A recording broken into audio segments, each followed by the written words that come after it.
But marks उतने अच्छे नहीं लेके आ पा रहे हैं। अच्छा, एक प्रॉब्लम जो कि आपने कभी ना कभी फेस करी होगी कि आप पढ़ तो रहे हो बट एग्जाम में आप भूल जाते हो। अगर आपके साथ ऐसा कभी भी हुआ है तो कमेंट में यस जरूर लिखना, और अगर ऐसा आज तक नहीं हुआ है तो कमेंट में नो भी जरूर लिखना। अगर ये प्रॉब्लम आपने फेस करी है ना, तो आप भी मयंक की तरह, उस स्टूडेंट की तरह कुछ टेक्निक्स को फॉलो कर कर अपने दिमाग की लॉन्ग टर्म मेमोरी के अंदर सारी चीजों को याद कर सकते हो। चाहे आप 8th क्लास के स्टूडेंट हो, 9th क्लास के स्टूडेंट हो, या फिर 10th क्लास के स्टूडेंट हो, आपके जो मेन सब्जेक्ट्स होते हैं वो होते हैं science, maths, SST, Hindi, English. और इन्हीं 5 सब्जेक्ट की एक एक करके स्ट्रैटेजी बताऊंगा जिनकी मदद से आप सारी चीज को अपने दिमाग के अंदर लॉन्ग टर्म मेमोरी के अंदर स्टोर कर पाओगे। तो चलो स्टार्ट करते हैं सबसे पहले साइंस के साथ। जो साइंस जैसा सब्जेक्ट है जिसके अंदर बहुत सारी चीजें याद करनी होती हैं, तो आखिर मयंक ने किस फॉर्मूले की मदद से इसको याद करा? तो मयंक ने बताए 3 तरीके। सबसे पहला तरीका था यूज योर सेंसेस। समझाता हूं। मयंक ने बोला कि जब भी मैं साइंस को पढ़ने जाता था ना,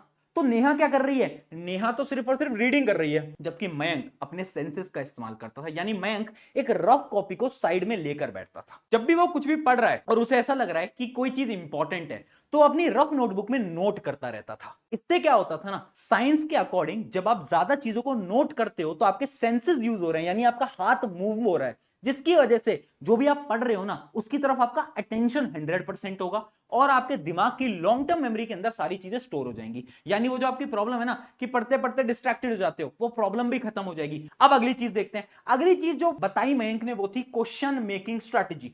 साइंस के लिए बहुत ज्यादा यूजफुल होने वाली है। मैं आपको बताता हूं कैसे, with the help of one example. जैसे कि साइंस की क्लास 10th की एनसीईआरटी है। हर एक एनसीईआरटी के ऊपर क्या होता है ना, एक टॉपिक लिखा होता है। जैसे कि यहां पर एक टॉपिक आपको स्क्रीन में विजिबल होगा, टाइप्स ऑफ केमिकल रिएक्शन। तो मयंक क्या करता था, एनसीईआरटी के ऊपर हर एक टॉपिक के ऊपर इस पेज में जितने भी क्वेश्चन बन सकते हैं ना, उन सारे क्वेश्चंस को यहां पर लिख लेता था। यानी उसने पूरा का पूरा पेज रीड करा और उसे लगा कि इस पेज से 4 क्वेश्चन बन सकते हैं, और वो सारे के सारे 4 क्वेश्चन यहां पर लिख लेता था। अब जब रिवीजन का टाइम आता था, इमेजिन करो आपके एग्जाम पास आ गए, तो आपको वापस से पूरी एनसीईआरटी नहीं पढ़नी है, आपको सिर्फ 4 या 5 क्वेश्चन पढ़ने हैं जो कि ऊपर लिखे हुए हैं। जबकि नेहा क्या करती थी, नेहा वापस से पूरी की पूरी एनसीईआरटी पढ़ती थी, जिससे कि टाइम बहुत ज्यादा वेस्ट होता था। तो है ना बहुत अच्छी टेक्निक, आप भी फॉलो कर सकते हो। इसके अलावा जो स्टेप नंबर 3 मयंक ने बताया वो था टीच योरसेल्फ।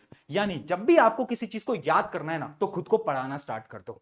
यानी एक शीशे के सामने खड़े हो जाओ और खुद से बोलने लग जाओ कि ठीक है, दिस इज केमिकल रिएक्शन, इसमें ये होता है, ये होता है, वो होता है। खुद को समझाओ। जो आप खुद को समझाओगे तो ऑटोमेटिकली वो आपकी लॉन्ग टर्म मेमोरी के अंदर स्टोर हो जाएगा। ट्राई करना है टेक्निक, साइंस के लिए बहुत ज्यादा हेल्पफुल होने वाली है। अब बात करते हैं अगले सब्जेक्ट जो कि सबसे ज्यादा बोरिंग और सबसे ज्यादा टफ सब्जेक्ट माना जाता है, जिसका नाम है सोशल साइंस यानी एसएसटी।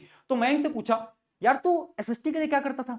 साइंस तो चल समझ आ जाती है, एसएसटी तो याद ही नहीं होती, एग्जाम में जाते तो हैं बट भूल जाते हैं। तो मयंक ने बोला, यार टेंशन नहीं लेनी, बहुत सिंपल स्ट्रैटेजी है। स्ट्रैटेजी क्या है? WWH strategy.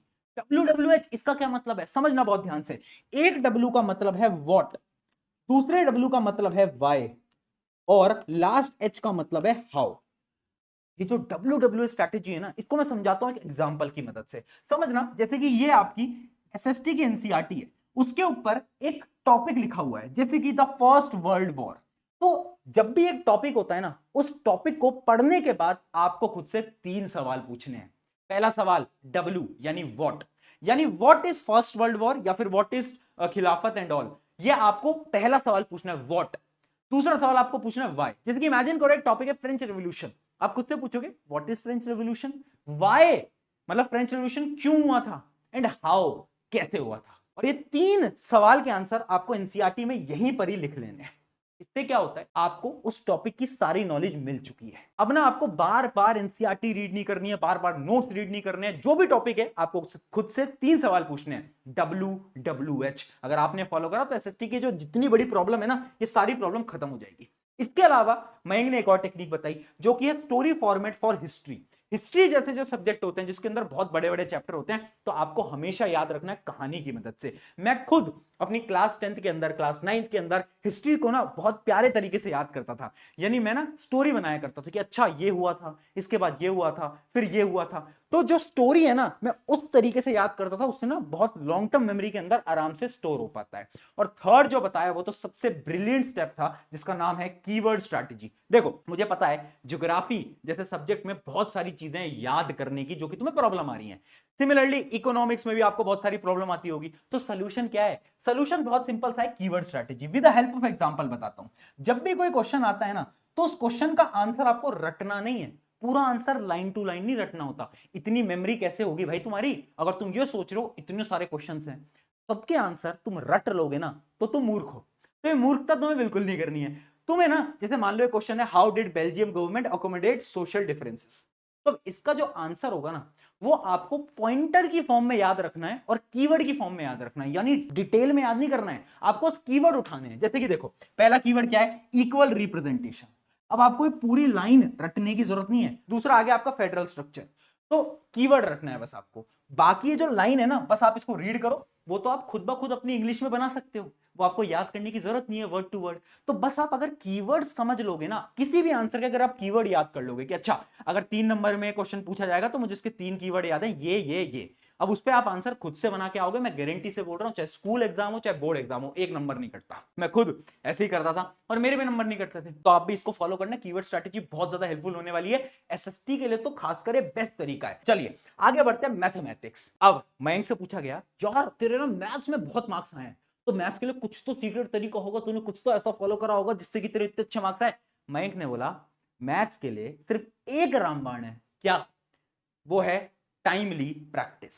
यानी इसका क्या मतलब है? इसका यह मतलब है कि मैथ्स ना टाइम का गेम होता है। अगर आपने नोट करा हो, बहुत बार एग्जाम के अंदर आपका पेपर छूटा होगा, क्यों? क्योंकि आपने क्वेश्चंस तो प्रैक्टिस करे थे बट आपने टाइमली प्रैक्टिस नहीं करा था। तो मयंक ने बताया कि यार मैं ना एक टाइमर लगाता था 1 घंटे का, मैं रूल फॉलो करता था, 1 आवर रूल। 1 घंटे का मैं टाइमर लगाता था, है ना, और 1 घंटे के टाइमर में मैं देखता था कि मैं कितने क्वेश्चंस को सॉल्व कर पाऊंगा। मैं एक बुक उठाता था, उसके क्वेश्चन सॉल्व करने लगता था। शुरू में मैं 1 घंटे में सिर्फ 10 ही क्वेश्चन कर पाता था, उसके बाद मैं 12 क्वेश्चन करने लगा, फिर उसके बाद मैं 15 क्वेश्चन करने लगा, फिर मैं 20 क्वेश्चन करने लगा 1 घंटे के अंदर। तो ऐसे ना जो मेरी मैथ्स पढ़ने की एबिलिटी थी वो बढ़ती गई।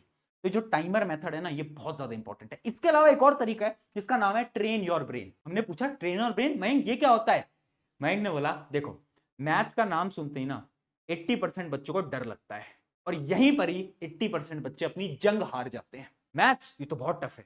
अगर तुमने खुद से बोल दिया कि ये टफ है तो ये टफ है, बट अगर तुमने अपने दिमाग से बोला कि ये टफ नहीं है, तुम कर सकते हो, ये सबसे इजी सब्जेक्ट है, ये सबसे इंटरेस्टिंग सब्जेक्ट है, तो हो जाएगा। ट्रस्ट नहीं हो रहा ना, करके देखना, करके देखो। अगले 7 दिन खुद से बोलो, जब भी मैथ सॉल्व करो, अरे बहुत इजी है यार, अरे ये तो बहुत सिंपल है यार, अरे ये तो बहुत इजी है, तो मैं आराम से कर लूंगा। खुद से जब तुम बोलोगे ना, तुम खुद ब खुद देखोगे कितना बड़ा चेंज आ रहा है तुम्हारे अंदर। मैथ्स के क्वेश्चन तुमसे सॉल्व होने लगेंगे, क्योंकि maths is all about brain.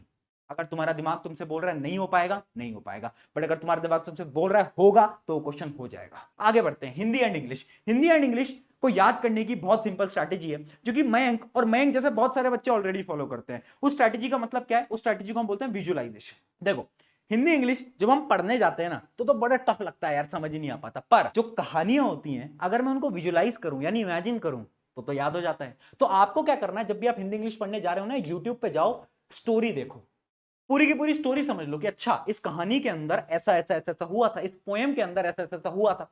तो जब आप वो पूरा का पूरा स्ट्रक्चर समझ लोगे ना, तो आपके दिमाग के अंदर एक पिक्चर आ जाएगी कि अच्छा ये सब हुआ था इसके अंदर। अब काम क्या है? लिखने की प्रैक्टिस आपको करनी है। लिखने की प्रैक्टिस आप आराम से कर सकते हो, और अगर आपको याद फिर भी नहीं होता तो एक और तरीका है, बोल बोल कर पढ़ो। जब हम बोल बोल के पढ़ते हैं ना, तो इससे क्या होता है, हमें नींद नहीं आती। हिंदी इंग्लिश जैसे सब्जेक्ट में नींद आना बहुत कॉमन है, आजकल बहुत सारे बच्चे हिंदी इंग्लिश पढ़ना ही नहीं चाहते हैं। इस वजह से अगर आपको नींद आती है, ये वाली प्रॉब्लम है, तो हमेशा एक अपने नोट्स उठाओ, नोटबुक उठाओ, चलते रहो और बोल बोल के पढ़ो, बोल बोल के पढ़ो। उससे क्या होगा, नींद नहीं आएगी, फोकस बना रहेगा और आपको याद भी हो जाएगा। ट्राई करके देखना। तो ये हर एक सब्जेक्ट का मैंने डिटेल में बता दिया, कौन सा आपको साइंटिफिक मेथड फॉलो करना है, याद रखना है। जितने भी मैंने मेथड्स बताए ना, कि बहुत डिटेल्ड साइंटिफिक मेथड है, जिनकी मदद से आप सारी चीजों को बड़ी आसानी से याद कर सकते हो। जाओ अब ट्राई करो, प्रैक्टिस करो, और मुझे पता है कि चाहे आप 8th में हो, 9th में हो, 10th में हो, ये क्लास आपकी लाइफ की सबसे बेहतरीन क्लास होने वाली है। शुक्रिया एवरीवन, मैं हूं आप सभी का अपना प्रशांत भैया। मिलते हैं किसी नेक्स्ट वीडियो के अंदर। Take care.